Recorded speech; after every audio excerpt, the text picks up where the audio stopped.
Hola a todos, hoy les vamos a presentar el viaje del manganeso y para esto nos ayudará nuestro amigo el manganito. Acompáñenos a nuestro viaje.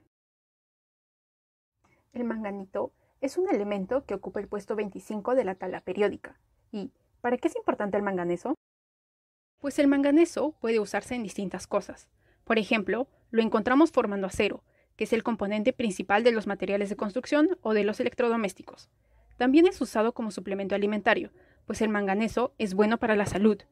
Lo encontramos además en los fertilizantes que ayudan a nutrir las plantas. Antes de empezar su viaje, explicaremos en qué formas podemos encontrar el manganeso. Se puede presentar principalmente de dos formas, con cargas +4 y con carga +2. Esto significa que tendrá una carga positiva. El manganeso +4 tiene total 25 cargas positivas y 21 negativas, por lo que es +4 y se le llama oxidado. El manganeso +2 tiene un total de 25 cargas positivas y 23 negativas, por lo que es +2 y a este se le dice reducido. Pero, ¿por qué es importante diferenciar entre ambos tipos de manganeso? Al manganeso +2, al reducido, le encanta estar solo y disuelto, por lo que vive en lugares donde no llega el oxígeno, como en el fondo marino o en el fondo de las lagunas. Pero si el manganeso +2 apareciera en superficie, estaría unido con compuestos llamados silicatos o carbonatos que conforman las rocas o las cuevas. En cambio, el manganeso +4 le gusta estar acompañado del oxígeno, por lo que se encuentra en lugares donde hay mucho aire, como superficies de lagos o de tierra. No le gusta viajar ni moverse de su lugar. También es importante saber cómo se forma. Le gustan los ambientes ácidos, como el limón. Por eso el manganeso se forma en magmas con alta acidez. Eso era todo lo que se necesitaba saber para contar la historia del manganeso. Acompañémoslo en su viaje. El manganeso está ligado a magmas básicos ricos en manganeso y de acidez media. Estos son transportados hacia la superficie y se emplazan en vetas, stockworks y brechas mineralizadas. Estos depósitos formados a partir de la consolidación del magma se les conoce como hidrotermales.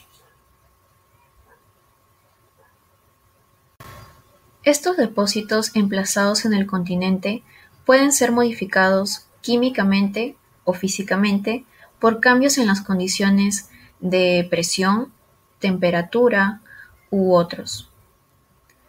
Esto genera otros tipos de depósitos como los metamorfizados, como resultado del metamorfismo regional o de contacto de secuencias de rocas o sedimentos con mineralizaciones de manganeso.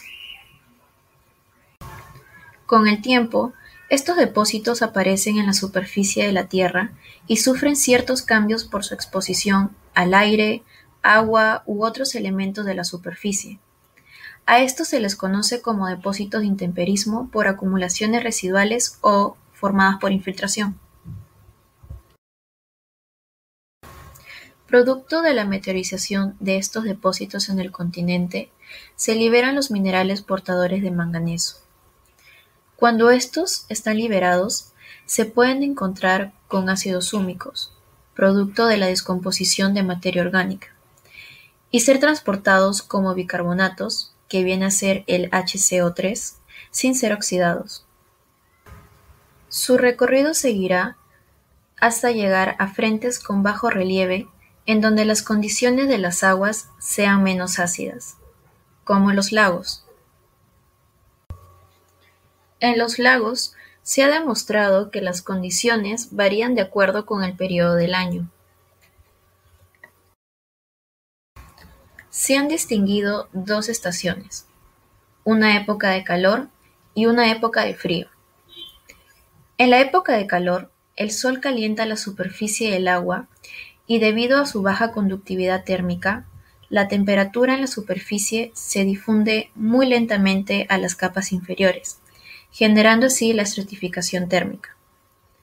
Esta estratificación causa la formación de una capa de agua más caliente con oxígeno disuelto que tiene contacto con la atmósfera, y una capa de agua más fría sin oxígeno disuelto que se encuentra debajo de la primera. El manganeso +2 que ha llegado a los lagos reacciona con el oxígeno disuelto en el cuerpo de agua superior y se convierte en manganeso más 4. Este manganeso más 4 forma compuestos insolubles que se terminan depositando en el fondo del agua. Los microorganismos del piso reducen al manganeso por la donación de electrones del acetato en el sistema. Eso quiere decir que el manganeso más 4 se vuelve manganeso más 2. El manganeso más 2 se difunde hacia la capa superior del agua y es así como se genera el ciclo oxidación-reducción. La segunda estación se da durante la época de frío. El agua de la superficie se enfría y eso causa la mezcla y dispersión del oxígeno en el cuerpo de agua.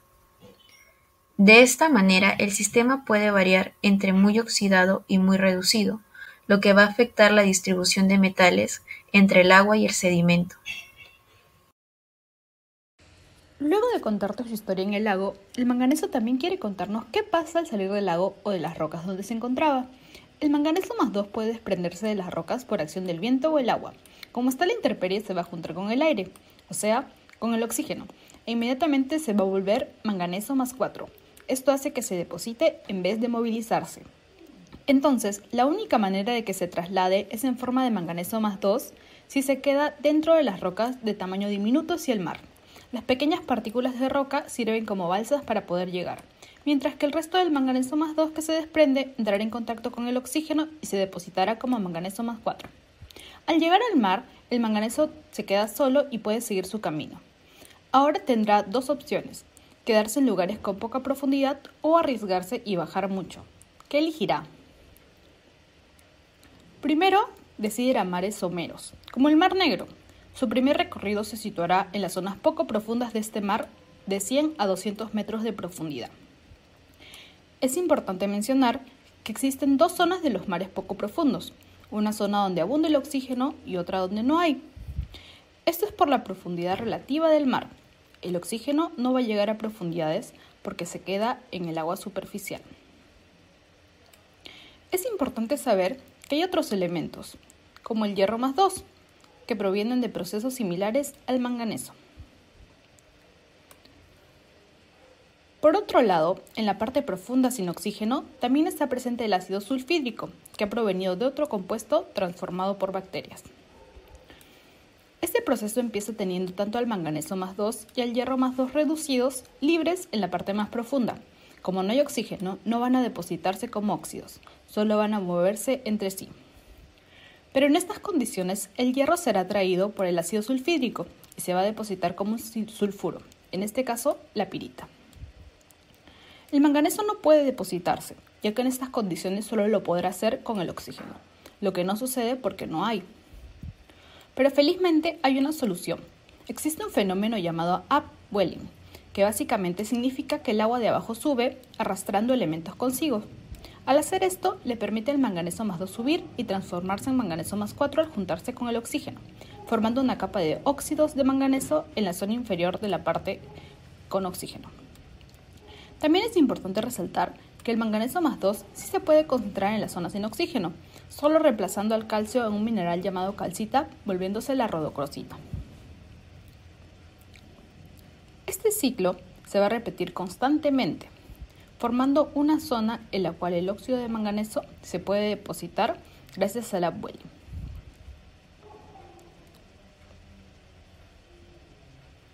Habiendo explicado su historia en mares poco profundos, el manganeso tiene que bajar, y mucho. Ahora acompañemos a Manganito en su viaje al fondo del mar, a una profundidad entre 3.500 y 6.500 metros, donde ya no llega la luz solar y todo se ve oscuro. Es aquí donde Manganito se encuentra formando nódulos encima de la arena y costras sobre los cerros o montes marinos. Y se estarán preguntando, pero, ¿qué son los nódulos y costras? Pues acompáñenos a descubrirlo. Los nódulos son como masas deformadas que tienen un núcleo que puede ser una roquita, una conchita de mar o un diente de tiburón, y alrededor de esta se forman varias capas de óxidos de manganeso que también pueden contener otros elementos como níquel, cobre o cobalto. Pero, ¿Cómo es que se forman los óxidos de manganeso y crecen sobre un núcleo? Pues esto sucede mediante dos tipos de crecimiento. El primero es el crecimiento hidrogenético. Por un lado, tenemos al manganeso más 2 viajando por el mar. Por el otro lado, tenemos a la Antártida, que es muy importante porque sus aguas frías llevan consigo abundante oxígeno desde la superficie hacia el fondo marino. Entonces, el manganeso más 2 se encuentra con el oxígeno del fondo antártico, y así forman el manganeso más 4, que ya es el componente del óxido de manganeso. Estas pequeñas partículas de manganeso más 4 se agrupan alrededor de un núcleo, formando así el nódulo. Aquí les mostramos una foto real de un nódulo hidrogenético que se extrajo del fondo del mar. El núcleo de este nódulo es un diente de tiburón. En este tipo de crecimiento, el óxido de manganeso se demora 1.000.000 de años en crecer tan solo unos pocos milímetros de espesor. Al inicio crece como una bola redondita, pero a medida que aumenta de espesor, se deforma y puede llegar a parecer un racimo de uvas. Ahora hablemos del segundo tipo de crecimiento, que es el diagenético. En el proceso anterior se vio que la oxidación del manganeso se llevó a cabo en el agua, pues en este proceso la oxidación será en el suelo marino. El agua de mar se mete por los espacios pequeñitos de la arena. Como este espacio es tan pequeño, el agua se encuentra apretada, por lo que se empiezan a formar nuevos elementos, como el manganeso. Este manganeso se encuentra en la forma manganeso más 2, quiere decir que está disuelto en el agua atrapada de la arena. Cuando esta agua rica en manganeso más 2 sube a la superficie del suelo marino, se encuentra con el agua oxigenada de la Antártida, formando así el manganeso más 4, componente del óxido de manganeso. De igual modo, estas pequeñas partículas de óxido de manganeso se agrupan alrededor de un núcleo, formando así el nódulo. Ahora les mostramos una foto real de un nódulo diagenético. Pueden observar que es bastante deforme y que la parte externa no es lisa, sino más bien rugosa. Este nódulo crece más rápido que los anteriores hidrogenéticos, pues llega a tener un espesor entre 10 y 100 milímetros en la misma cantidad de tiempo, o sea, 1.000.000 de años. Ahora hablemos de las costras que se forman sobre los cerros o montes marinos. Las costras son capas que también están conformadas por óxido de manganeso, solo que estas no necesitan de un núcleo, sino de una superficie rocosa y limpia de granos de arena.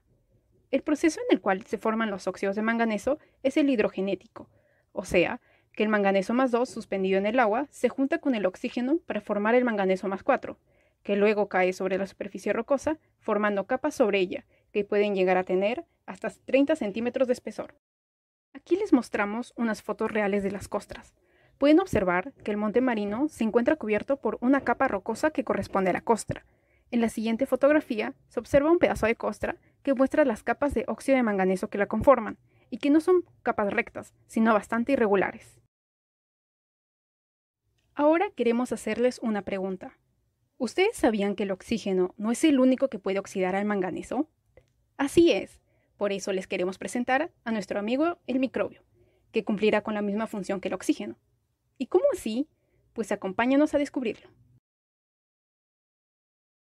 Mientras el manganeso más 2 está nadando por el fondo del mar, se encuentra con su amigo el microbio, que al ver que no está oxidado, se ofrece a ayudarlo. Así, ambos se juntan y forman el manganeso más 4, que luego pasa a constituir las costras y los nódulos. El manganeso que se encontraba en mares muy profundos y poco profundos pueden salir. Y ustedes se preguntarán, ¿cómo? La Tierra va cambiando poco a poco y lugares donde hay mar pueden cambiar durante millones de años y volverse continentes, mediante la tectónica de placas. Entonces, si lo pensamos, todo el ciclo se puede repetir. Estos serían los nuevos depósitos continentales. Este es el fin, amigos. Gracias por acompañar el manganito en su aventura.